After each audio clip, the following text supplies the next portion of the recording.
Welcome to Grief Uprooted, a podcast dedicated to sharing your grief stories. Together, we embark on the mystery of one's grief journey as they learn to live, heal, and be courageous in a world rooted in trauma. Join myself, Christine, in an open discussion to help you uproot the grief in all our lives. I am an award-winning author, professional speaker, and humanitarian in the field of grief and trauma. I want you to be part of the discussion. Hello, everyone, and welcome to Grief Uprooted. I am so excited today to have Olga Nikolojev with me today. We met, I think, about 20 years ago at a hospice conference. She's going to correct me if I'm wrong.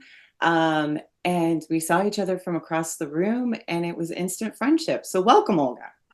Thanks, Christine. Yeah, I was the Canadian Hospice Palliative Care Conference. I remember it well.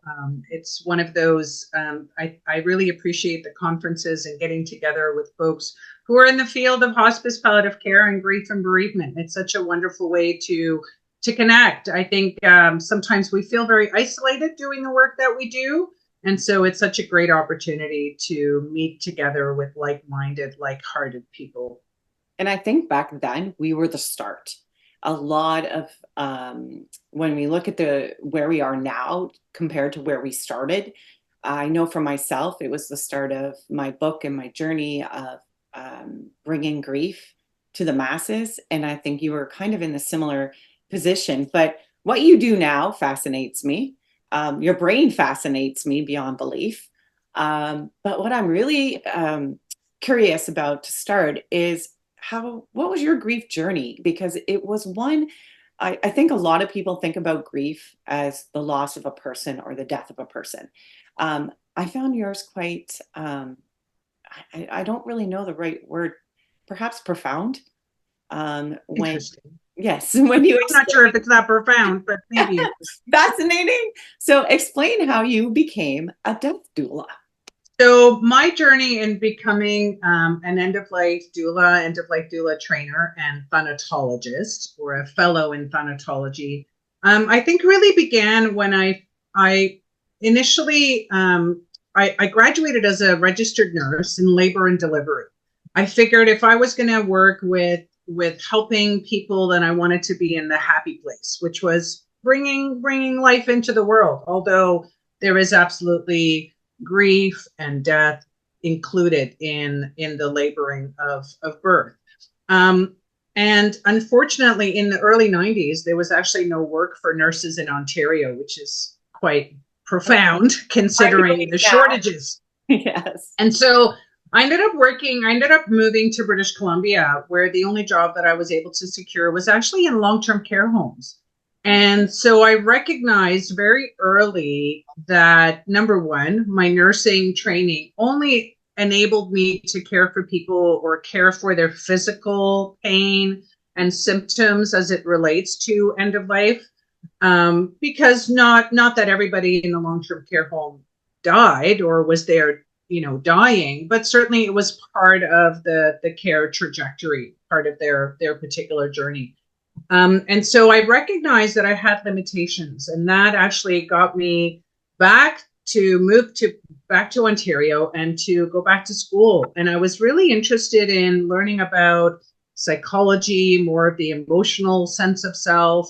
I also explored a lot of cultural differences. I was really interested in how end-of-life care was perceived and kind of done in different cultural contexts.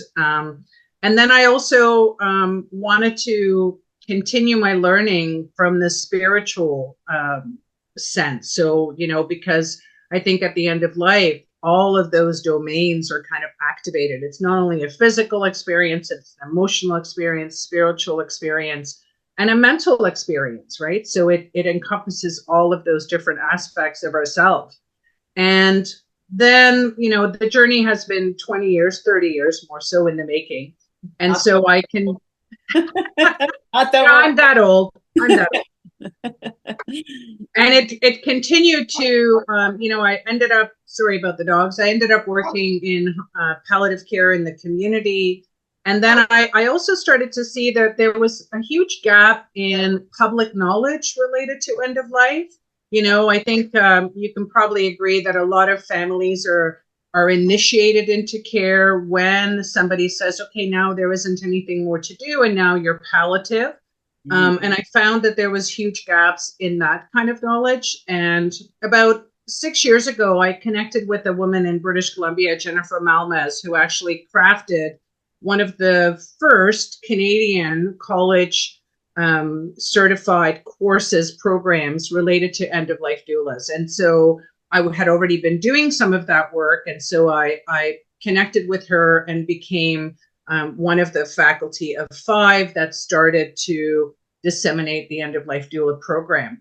Even though end of life doulas, the emergence of doula care, especially at the end of life, kind of began in the year 2000, 2005, but more so in Australia and the US. It didn't really come into Canada, I think, until about 2010, 2015, somewhere around there. And then, it has grown so much where there are a number of different programs that are being offered, and so on and so forth. And during that time, partly because I don't have any kids, I have my 4-legged children, but I occupy my time with my own learning and my own training. So, my resume, my work experience is as long as my training experience and all of the different courses that I've taken. And so I started to also look at grief. I started to recognize that grief, as much as it can be absolutely about a person loss, it really had to do with how do we integrate losses throughout our whole life. And so I began to also realize that within my own family, even though we may not have talked about, the losses of people in our life, those still had an impact. My parents had their first child, Alexander, died 3 days after being born. And it was actually kind of a secret. It was a skeleton, pun intended, in the closet where we didn't really talk about it. And it wasn't until I was probably 20 years old that my mom and I had this conversation about the fact that she had, her first child died. And Alexander actually didn't even have a mention, like no headstone, nothing to mark his birth and his life until about 35 years after his death. So it was an interesting awareness to see how kind of that influenced, maybe on an unconscious level, some of the work that I was to do. It fascinates me. I kind of just reiterate this because, one, sorry, I always want to say something much better. So I'm going to say much love and strength to you and your family um, for that experience. I kind of feel when we try to look at that and go, is that generational grief? Is that, that's a whole other ball. But the very first thing I wanted to touch on was I loved when you said this to me because I had a midwife who I kind of look at as the opposite of a death doula. And you said death is not the opposite of life, it's the opposite of birth. And I just remember my last child saying, I'm going to birth her at home in the living room. Well, I had every family member you can think of. My mother-in-law, my mother, my father looked devastated as I was screaming it out. And and that resonated so much for me because it was like you started on a path as a nurse and you were in that realm of birth, which led you to essentially another birth, but a death.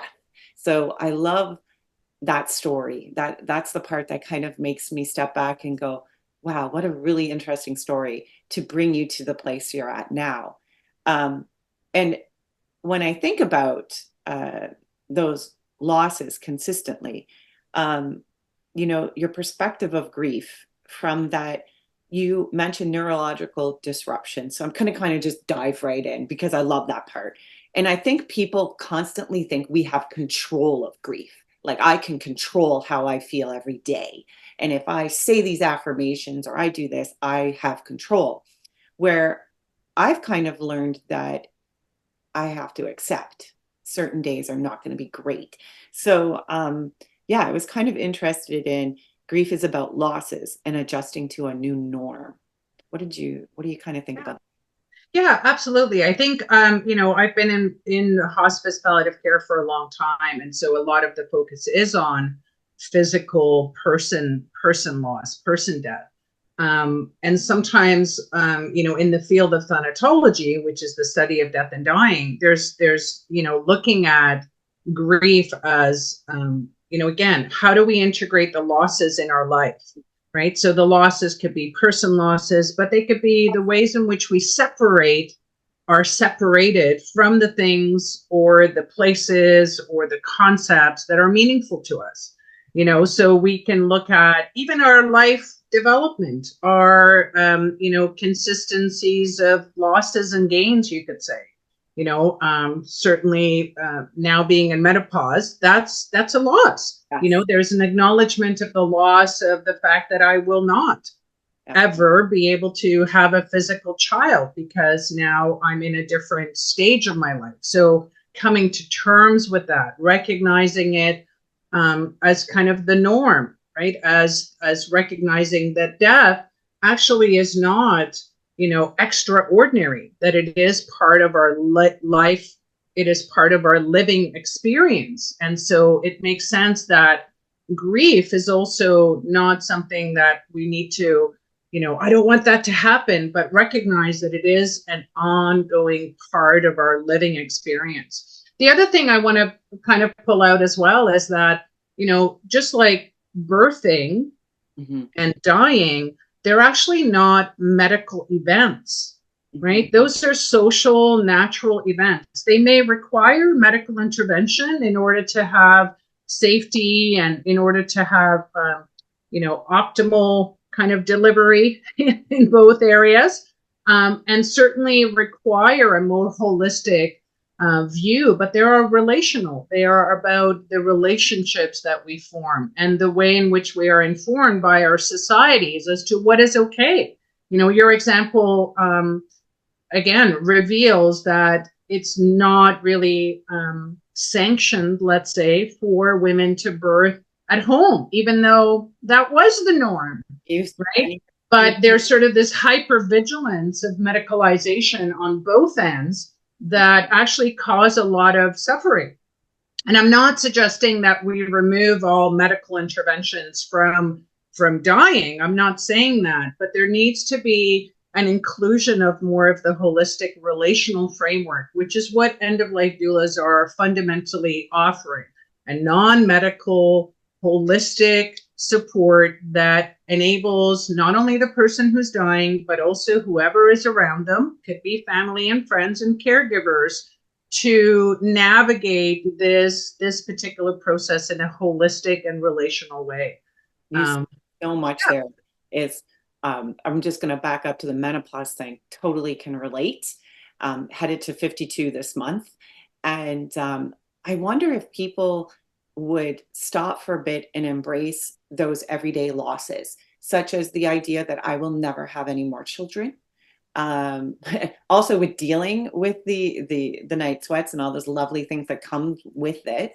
But also, I think we don't slow down and say, this is a loss for me as a woman. I'm losing that ability to have children and it will never come back. So I'm shifting and changing, which most of us are so excited because, like, hey, no more period, no more pads, no more nothing. But then there is this sense of, okay, where do I fit? What is my role again? So you're constantly changing and dealing with that loss. So I wonder if we slow down sometimes and have compassion for ourselves and say, hey, I'm experiencing a loss right now. And essentially, it's the death of my ability to have any more children. And then, thinking about moving forward with the fact that this is a natural process. I know when I chose to have a baby at home, there was a lot of controversy, a lot of controversy. And one of my reasons was I always felt like I was always in the world of death and I wanted to bring life to my home. But I realized I was blessed to be able to do this. I did have medical intervention throughout it. I was an older mom, and but I knew I was blessed that I was capable of doing this. So I think that's exactly what you're saying. Like we've taken it out of our homes and we've taken it out of our schools. So we're living in a world where let's deny grief in a sense.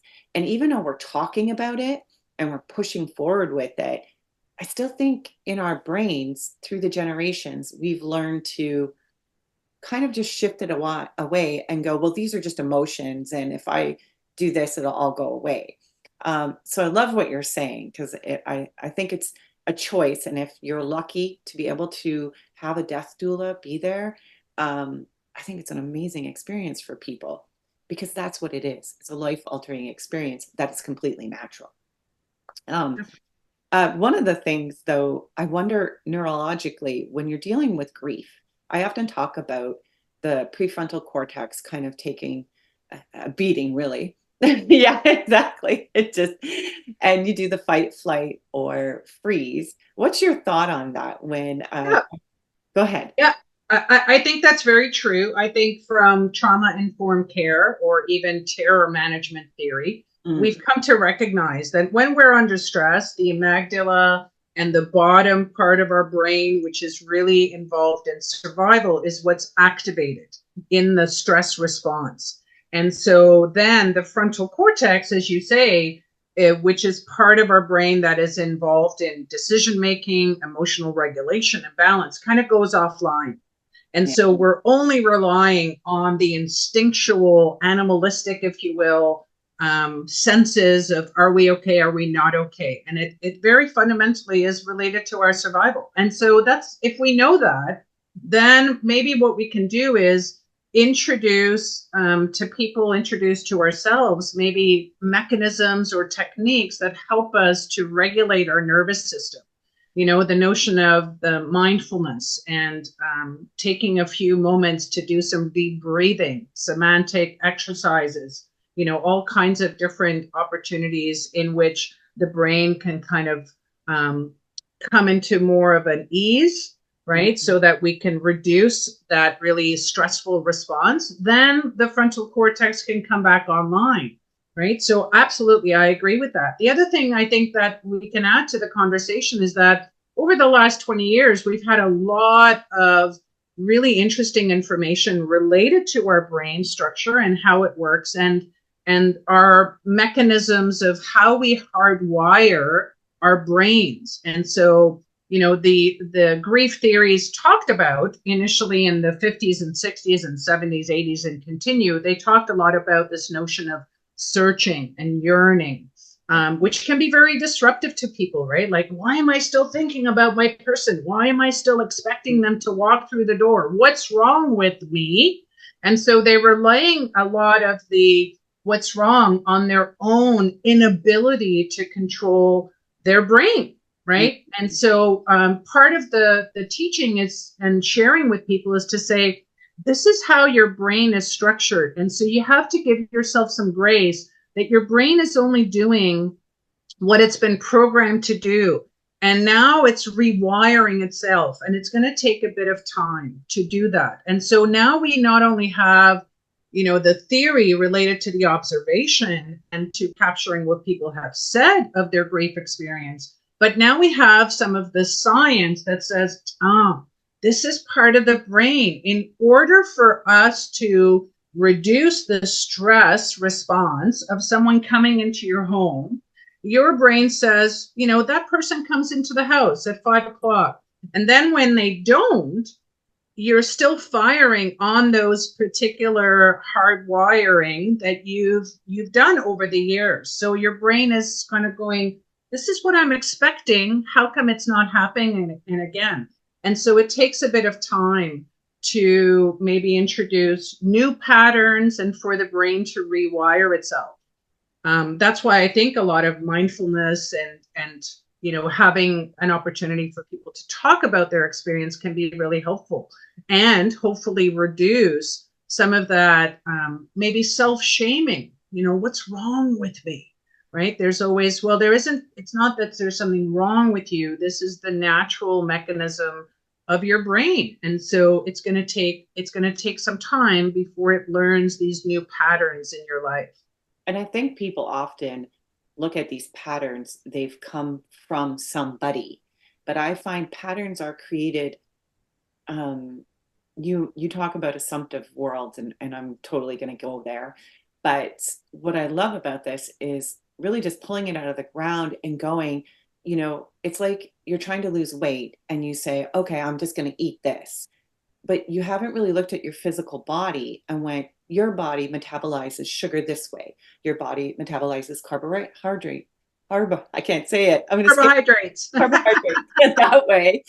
So you need to get looked at before. And Nature of Things, David Suzuki, he did a documentary on grief. And one thing that the body cannot control its reaction to is a death notification in grief. So I find it fascinating that people are like, well, I'm grieving. I should just throw this out. And then they wonder why their bodies are hurting. Why I find myself after a camp, I come home and I tell people, my spirit hurts. Tears are just going to roll. I don't recall stories. I don't recall it in my mind. But I think my body, my physical body is saying it's time to let this go. And I'll even do the handshake where it's like, let it go, let it go. Um, and I was never a lover of anything meditation wise.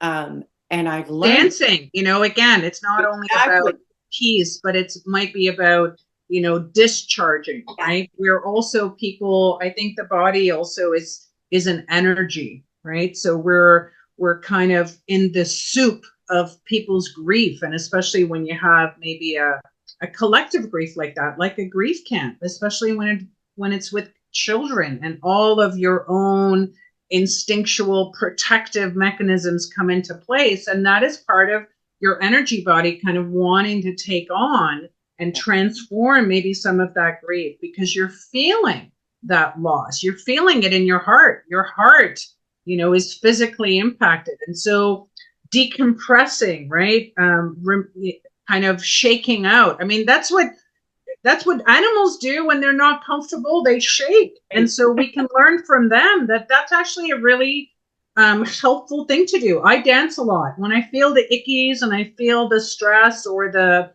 kind of the heaviness, sometimes I will do a couple of things. I'll take a shower and I'll think about the water washing away. And then I may, before or after, I may do some dancing.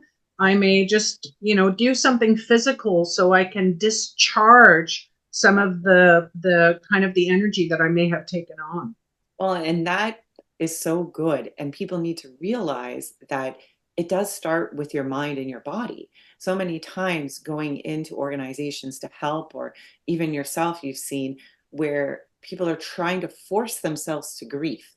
And I'm like, that doesn't work. It's an integration that slowly happens. I know Kubler-Ross years ago, we had the stages of grief and everything. And I do believe that we go through all those stages, but they're jumbled, they're mixed up, and Absolutely. they don't have a pattern to them. And how many times I look at people and go, it's perfectly normal to feel like you're spinning constantly. Um, and I think that we need to start at the basis of our thinking, and our brain and our body are part of this. And we switch as we go. You talk about the other part that I loved was, and I mentioned it, assumptive worlds. Yeah. And and I think, I look at your background, your experiences, your education, and I think it brings you all to this amazing place of being able to look at the world at a different perspective. So kind of share what assumptive worlds are. I don't And, think like, and assumptive worlds it's not for me. It actually comes from a theory where, who was it? Ronnie Janoff Bullman okay, in a book in 1992 called Shattered Assumptions Towards a New Psychology of Trauma that's was attempting to reveal that, we make assumptions about the world in which we live in. And we have three assumptions that we make. One is that life is benevolent, okay. that it's almost kind, Okay. or benevolent. I think benevolence better. It's a more neutral world. Okay. The other is that what was the second one, I think, was related to that life is meaningful, that the world is meaningful.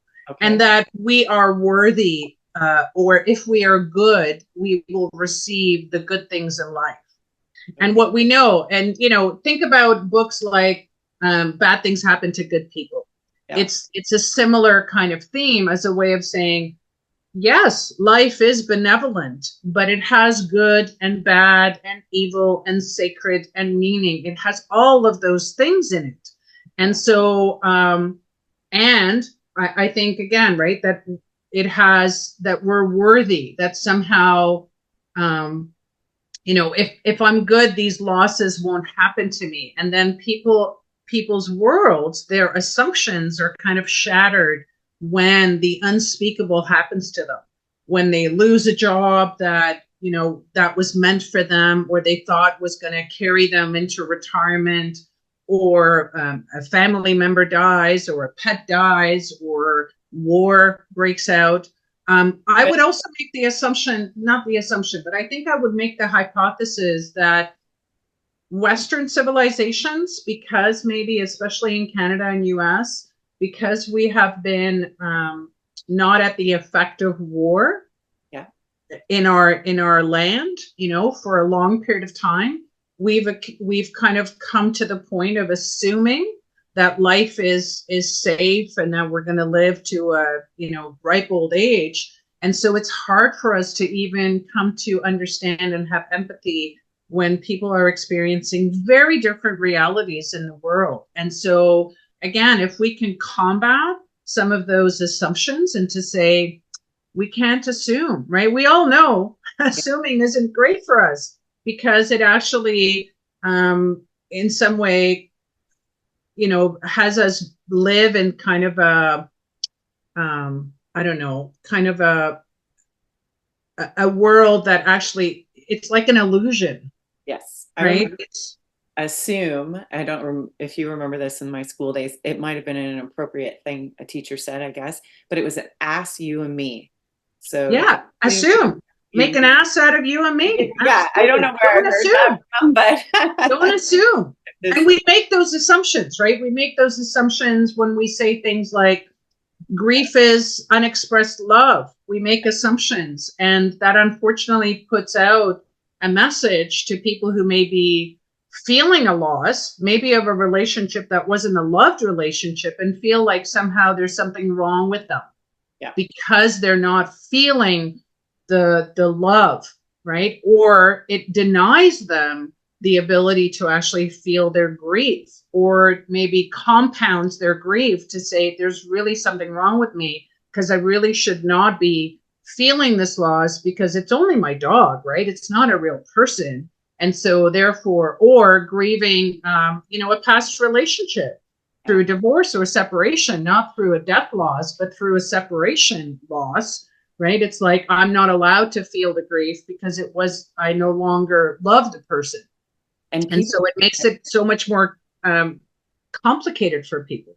yeah, and I have two thoughts to this. One, I think um, that people ignore these losses, and if they didn't ignore them, this is maybe a hunch, would they not be prepared more to experience grief Yeah, when it hit? maybe. But I think we also need to acknowledge the fact that it's not just about an individual. This is one of the other things that I think in our Western world, we're very hyper individualized, Yes. right? Like, you need to take responsibility. You need to do something. And especially when it comes to, more of the kind of social experiences, such as grief, because we're looking for outside validation, outside normalization. We're looking for other people to help us in helping us to cope with, helping us to care for ourselves. And so when we send messages out to people, these are the 5 stages and you need to get through them all. And once you do, then you'll be done. It's part of the assumptive world. You make an assumption that if you do those 5 things, then you're going to be on the other side of grief. And what we know is that grief is an ongoing Come on, Olga. That's journey. what sells. 5 I steps, know. 3 steps. Absolutely. Because it makes it more kind of, it gives you more reassurance, right? Death is about the unknown. Yeah. It really is about the unknown. It's our avoidance or our kind of denial is because we don't actually want to maybe admit the fact that we don't know everything. You know, human beings are always trying to have dominion over, and we're the smartest ones, right? We're at the top of the food chain. And now we're kind of realizing maybe not. Yeah. Maybe not. Maybe we need to refocus ourselves on community and the social way in which we support each other that doesn't blame someone or shames them into thinking that there's something wrong with them if they are not able to cope through their process of grief. Yeah, exactly. I often with when people come to me about losing a pet or a family member that's not directly involved, but they see them every day or they see them off and on, and they'll say, I don't understand. It was just a grandparent or it was just a dog. And I'm like, it's how it affects your everyday. If every day you woke up, and I have a little dog, Gizzy, and Gizzy is there every day. He sleeps with me. If Gizzy was gone, that is affecting my everyday. This is a huge loss for me. So I think people underestimate those losses. And the other part of that is, just stepping back for a bit, I think COVID and being in a pandemic really kind of shook all of us. Of course it did, but it had us all looking at grief in a different way and in different perspectives. I think it made things a little more real. And that really a lot of at that point, I remember, like, I'm going to make myself, I always can't make it through these things without getting emotional. But when I did a grief camp for children who lost family members to COVID, it was a very political, controversial time. So it was hard, but I just remember thinking in my mind that hopefully moving forward after this, that we would start to be looking at grief more. And we are definitely. But I think people need to integrate this into who they are. And I do agree with you with the cultural aspect. Indigenous communities where I've been working, one of the interesting part of that is when someone dies in that community, it's not just one person, it's the whole community. It's And not just the one family, it's the whole no, community. and I love that, to be honest. I know it's heart-wrenching for the community, but they they have this unique ability to connect, and they realize this energy flows through everyone. We are all connected. It's like walking through the mall and you see people. I swear I walk by and go, that person's lost somebody. That person's experienced grief. You can just tell. It's It just can be a very tangible thing, right? This notion of our interconnected, interreliability, interdependence. It can be very tangible. Absolutely. yeah, you see it. Yeah. And I think also social media, as much as I love it, I think those one-liners that are being put up there, sometimes when you're grieving, you're sitting there going, hey, I'm not feeling that. I'm not there. How do I get there? And yeah, those books that have 5 steps to this, or they work in the sense there's other parts to them. And Well, those, they help us, they help us to kind of bring a little bit of order to the chaos, right? And so they may not answer everything, but they help us to compartmentalize our particular experience in a way that helps us to make sense so that we can function to some degree in our life experience, right? But we also know that grief is very unique. It has to do with who you are, what are the losses, and some of the psychology, like the different attachment style, right? It's not only, consider, again, 50 years ago we talked about attachment, babies attached to mamas, right? And now we're like, wait a minute, there are different attachment styles depending on how you grew up. So it's bumping up against, again, those assumptive world, the assumptions that we make about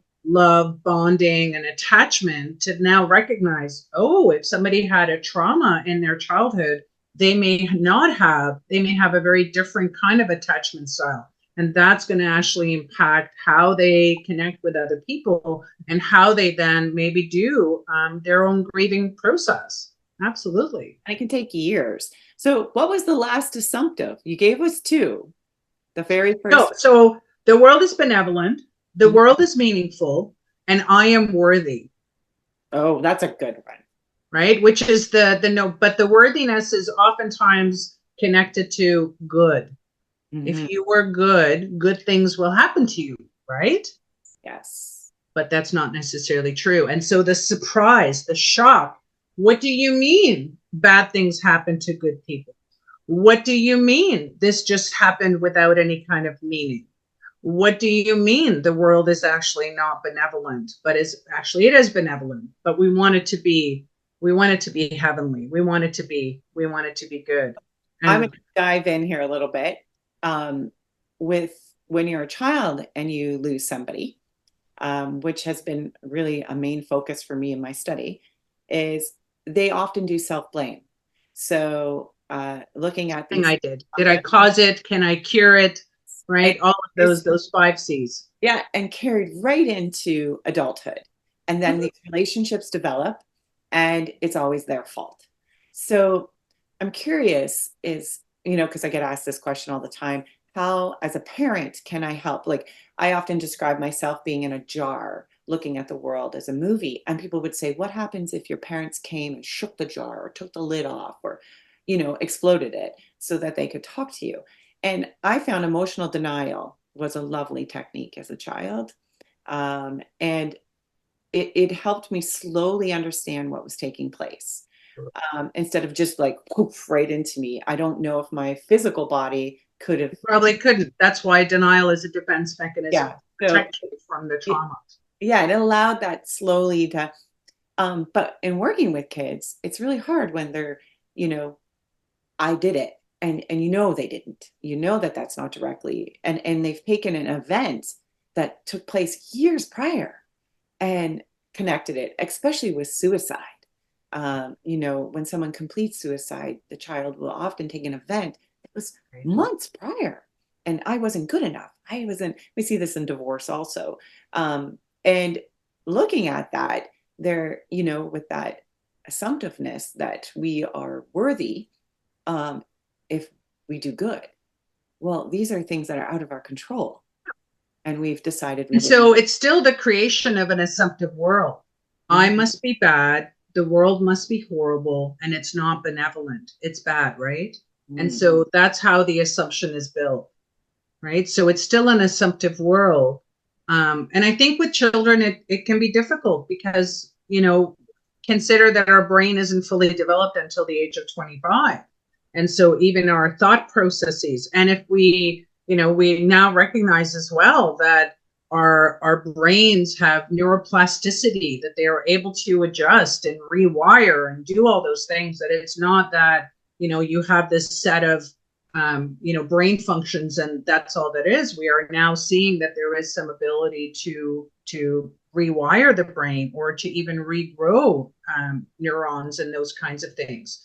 And so I think it's more complex with children because they're so dependent on their social structure. And there's also the developmental age that happens, right? Which is based on their ability to comprehend, and I think it's quite, I would say, natural for a child to think somehow this was my fault because they are the center of their own universe, and everything that is happening is partly must be because of me. And Yeah. so it can be a longer process.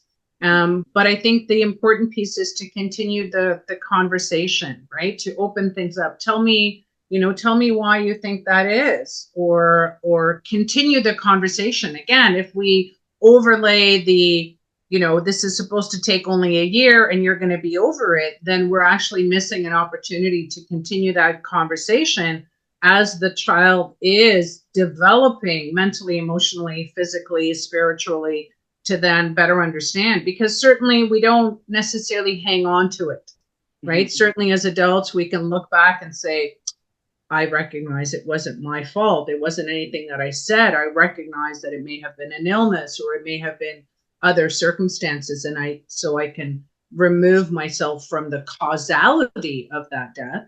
But I'm not sure if we have those ongoing discussions with children. I think we may overlay some of the assumption Yeah. that we do on adults, right? We'll give you a camp, you'll get to talk about it, you'll get to be with other kids who may have similar experiences, and then you'll be fine, right? And it's not the case. And then the child might be wanting to talk to people, they might be searching out. And then usually what they get is, let's not talk about it. It wasn't your fault. Forget about it. But as we know, right, we're not that different. We still have a child aspect of ourselves. So we're still ruminating. We're still wondering because no one wants to talk to us about it. And I think that's one of the key things when I look at the future and think, how is the next generation going to pull this through? Um, you know, a funny story is um, I do grief coaching and I work a lot with children. And as I work with them, I realize that every milestone, teenage land, marriage, have your first child, that person who died in your life is always missing. So we revisit our grief all the time. Where people like, there's no getting out of this game. You revisit on every momentous time or sad time. You're revisiting that grief. And my oldest daughter, I took her to Florida with me. My grandfather was dying, and he was in his home, and somebody needed to take care of him, and he was palliative, and he wanted to stay in his home, but he could still move around, and but he had tongue cancer, so they removed his tongue. And so I showed up, and I took my 9-year-old daughter, and he died. We went to Disney World and I said, I'm going to take her to Disney World for the day and I'll be back. And when we got back, he had died in a chair. So my little one, at the time there was Kmart, we went to Kmart and she bought a pair of wings. And I said, what are you doing? And she's like, well, I'm an angel. And I said, why are you an angel? And she goes, because that's what we called my grandfather Dodo. That's what Dodo said. He wrote it down on this piece of paper and he wrote her a poem. And he said, you were the angel that was sent to help me go to heaven. Well, then we're at Kmart and she's standing there in these wings. And she looks at this young kid who's checking us out. And she's like, my grandfather just died. Kid goes, what? Yeah, he just died in the chair. And I thought this teller looked so shocked. And yeah, and my kid is dying to tell him. And I was like, he goes, I'm being punked. I go, no, you're not. He just looked at me and I go, just answer the child. And he's like, he really did die in the chair. And the guy just looks and she goes, and these are my wings because I'm an angel now. And I just loved how she wanted to express this. We went back to school. Well, I got called into class because they thought my daughter was obsessed with death. And I went in and I said, no, the story she's telling you is true. And, to this day, she talks about this experience as an eye opener, like a moment to go, wow, this is what really happens. And we were able to be there with him. We were part of the process. And I found for myself, I know this sounds crazy, I guess, or maybe not, easier to process it all because I witnessed it. I saw it. And because I had those conversations with him via writing, um, I was at peace with it. So that experience really showed me being present was really significant. So, I love when you talk about working as a nurse and in that labor delivery and the fact of birth and how there is grief and death there and it's usually not seen. That's a whole other podcast we're going to have to do. But as a death doula, I'm curious, how do people use your services and what's the experience like having you come in while someone is palliative and at what point do you really kind of come in? All that type of stuff, because I know there are people that will want to use this as I used a midwife. and just kind of what that experience is like. So fundamentally, end-of-life doulas, as I said before, are non-medical support people, professional folks who help the client who's dying or the family, everyone around, including the healthcare providers, to offer a practical, emotional, spiritual, mental support. And that may look very different depending on what the needs are, right? Fundamentally, I think end-of-life doulas are like birth doulas, so they're best served, they're best serving the client family during the active labors of dying, so that they have someone who can give reassurance and offer some comfort, especially when maybe there's non-medical comfort that can be provided, right?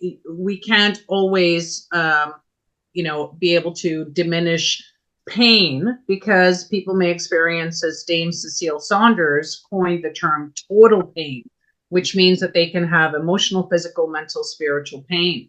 And so morphine or opioids or other kind of pharmacological interventions aren't going to necessarily reach the emotional pain, the existential crisis that people may be experiencing as they're exiting, or even be able to offer that kind of support for the kind of pain that maybe the family and the caregiver are offering. So doulas primarily are sort of there to prepare kind of for the labors of dying, so that they can work with the family to provide them in conjunction with maybe hospice palliative care, and then help them to kind of after the fact to take a look back at the event, retain what was meaningful for them, so they can make meaning out of the experience, so they can maybe reduce some of that stress response, because then you have somebody who's able to offer you some of those comfort. But I also see end-of-life doulas as really pivotal in enabling folks to have these conversations way before anybody has a terminal diagnosis, or before they're even deemed to be palliative, right? I think end-of-life doulas, because they have some level of comfort with the discomfort of talking about end of life, they can offer some additional support, maybe in the advanced care planning process. What do you have in place? Do you understand how to navigate the system? I think a lot of folks make assumptions, again, back to the assumptive world, that care will be provided for them when they need it. And what we know, especially those of us who are in the work of hospice palliative care, that only about 34% of the Canadian population actually has access to palliative care, that it's still a very underutilized, undervalued service. And so that's another gap, right? And so my main focus as an end-of-life doula is to offer education. So, being able to do death cafes, offering workshops around advanced care planning, because, it's going to happen. It's not like, if, it's not an if, it's a when. And I'm not I'm not the Grim Reaper who's kind of saying doom and gloom, but I'm saying, hey, there are ways that you can prepare so it doesn't have to necessarily be as shocking or as traumatic. And you can go through the process of anticipatory grief, where it can give you some opportunities to prepare for the inevitable that is going to happen, right? The other is not to address the assumption, because we also make an assumption that only those who are very, very sick, or only those that are very, very old die. And we know that that's not true. And so how do we also offer sort of a mature way of understanding death, so that we can reduce maybe some of that denial or the initial response to ignore it, which is a natural, normal response, right? This is painful. I don't want to look at it, but maybe it's about, can I help you to maybe open it up a little bit so you can explore it a bit?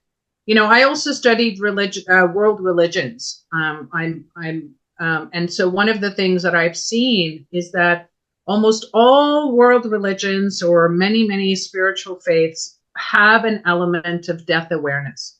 Yeah. They all have an understanding that death, and having the awareness that our life is finite, and that it's very limited can give us insight on how to live a life where we're more authentic, where we are really focusing on connections with people. And I'm hoping that death awareness will give us the ability to maybe combat some of the more materialistic, capitalistic kind of hyper individualization that we live in the Western world, right? And then hopefully that can give us maybe some more empathy and compassion. And if we understand grief as something that happens to all of us throughout our whole life, then maybe we're not going to be as grief averted, and maybe we can get our fingers into the ground and uproot the grief, if you will, and see that it can be an actually really amazing thing that can help us to live a full, meaningful life, even if life is benevolent, even if we're the ones who have to make meaning, and find our worth in it. Yes. Right? Find our worth in it. My goodness, I want to ask you 1,000 more questions, but that was an excellent ending. So I'm definitely going to have you back. I think we touched on so much, and I know my listeners will be digesting this all and then going to go, what about this? What about this? What about this? So I'm going to put the link for people to be able to chat with you, if you don't mind, and how they can get a hold of you. I think Death Doula is more than just the needs of the dying. It's the whole family encompassed, and having someone help you through that process is, just as we go back to the effects on the brain and the body, we need those structures and support systems put in place while we experience this. I've absolutely loved having you, and thank you so very much. And thank you, Christine. I thank everybody for tuning in, and please do reach out. Tell us your comments. Tell us your topics you want to talk about. I will put the links in to talk to Olga or myself. And until next time, take care. Bye. Grief Uprooted professional grief and empowerment coaching are not to be used as a substitute for professional advice by legal, medical, financial, business, spiritual, or other qualified professionals. All our products and services are designed for grief empowerment through learning and sharing of one's lived experiences.